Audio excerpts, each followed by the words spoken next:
लातूरमध्ये ग्रामपंचायत कर्मचाऱ्यांनी विविध मागण्यांसाठी पंचायत समितीच्या समोर आंदोलन केले। यावेळेला आंदोलकांनी ग्रामपंचायत कर्मचाऱ्यांना नगरपालिका जिल्हा परिषद कर्मचाऱ्यांप्रमाणे वेतन श्रेणी सुरू करावी या मागणीसोबतच निवृत्त वेतन लागू करावे, आकृती बंधामध्ये सुधारणा करणे, जिल्हा परिषद सेवेमध्ये ग्रामपंचायत कर्मचाऱ्यांमधून रिक्त पदाच्या 10% पदावरती नियुक्ती देणे, थकीत वेतन तात्काळ अदा करणे या मागण्या प्रशासनाकडे मांडल्या। लातूर तालुक्यामधील प्रत्येक ग्रामपंचायतीचे कर्मचारी मोठ्या संख्येने या काम बंद आंदोलनामध्ये सहभागी झाले होते। महाराष्ट्र राज्य ग्रामपंचायत कामगार सेनेचा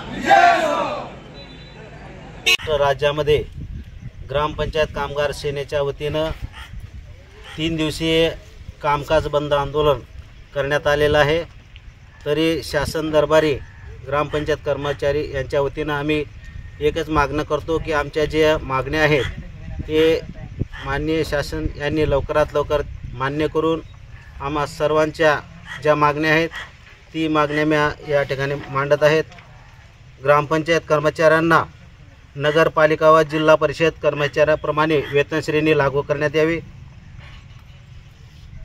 निवृत्ती वेतन लागू करणे, तसेच उपदान निधी लागू करणे, भविष्य निर्वाह निधीची रक्कम EPF खात्यावर जमा करण्यात यावे, तसेच सुधारित किमान वेतन लागू करणे व वेतनासाठी वसुलीची अट जी आमच्या ग्रामपंचायत कर्मचाऱ्यावर लादलेली आहे ती रद्द करण्यात यावी व माहे 2020 ते 2022 पर्यंतचा जो एरियस शासनाकडे राहिलेला आहे तो कर्मचाऱ्यांच्या खात्यावर जमा करण्यात यावा।